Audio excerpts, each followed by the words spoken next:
Beautiful shot Welcome of Washington, back to Morning D.C. Joe, 25 past the hour. You know, Mika, a lot of people have been thinking, as have I, that all of this Ukrainian affair would actually accrue to the benefit not only of Donald Trump's opponents, but also of Joe Biden's opponents. We've had 3 polls out the last 2 days. Yeah. One of them has Elizabeth Warren ahead, but boy, the other 2 show a big Joe Biden lead. Strong lead. The new CNN SSRS poll we saw out yesterday shows Joe Biden maintaining his lead in the race for the Democratic presidential nomination. In that national poll, the former vice president is at 34% of the Democratic and Democratic-leaning registered voters, up 10 points. Let's stop right there. Since September. So, stop right there. Stop right there. So let's go to ad guru, all around good guy.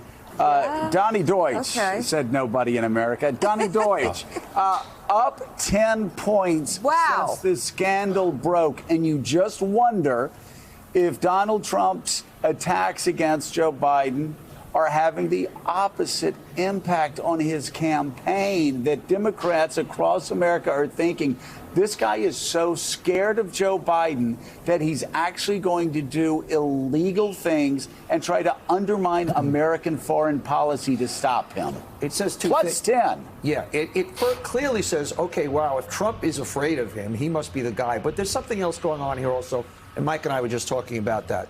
The very thing that people hold against Trump, I hold against Biden, you know, that it's kind of boring and he's a little old and this and that, what I'll call a neutral, is a positive. Yeah. Every day that we live through this traumatic, ridiculous circus sideshow, putting Uncle Joe in there, as opposed to going from radical to Elizabeth Warren, feels pretty good. Neutral is okay. He's not going to blow us up. He's been there for a long time, and I'll feel comfortable and safe. This is kind of a weird thing. This is like a comfortable shoe, if you will. And the very thing that people are worried about him is a benefit here. The more the circus heightens up, and I think you're seeing that in the numbers. Well, you know, the exhaustion factor that we've talked about for some time has sunk in with Donald Trump.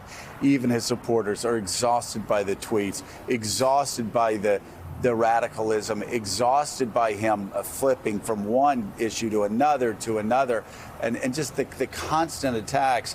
And you look at the South Carolina poll yesterday from Monmouth, your home state. Yeah. The same thing. Joe Biden way ahead, up 33% to Elizabeth Warren's 16%. Yeah, I mean, in South Carolina, still way up. Has always looked like a great state for Biden. I mean, the peril for him is if he were to lose, both Iowa and New Hampshire to Warren, then people would be asking, does she have the momentum? I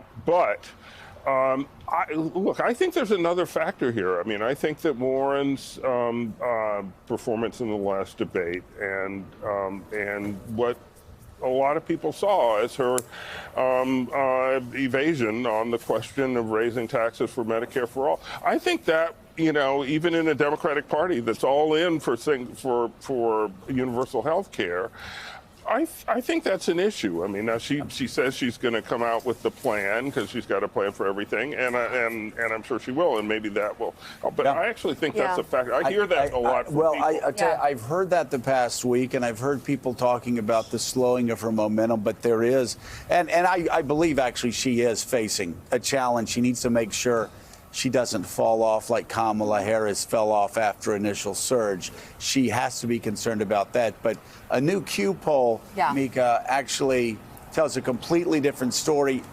It seems right now to be a bit of an outlier. Well, the new Q poll out this morning, Quinnipiac University, shows Elizabeth Warren at 28%, 7 points ahead of Biden. Biden sits at 21% in this poll, down 6 points since last week, while Senator Bernie Sanders rounds out the top 3 at 15%, up 4 points. Mayor Pete Buttigieg is up 2 points. That guy keeps growing, now at 10%.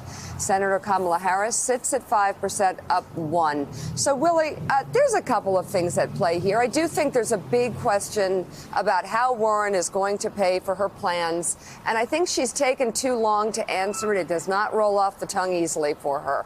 On top of it, side, the people who support Joe Biden, they want a good person in the White House with experience. Joe has that. They know Joe. They know his story.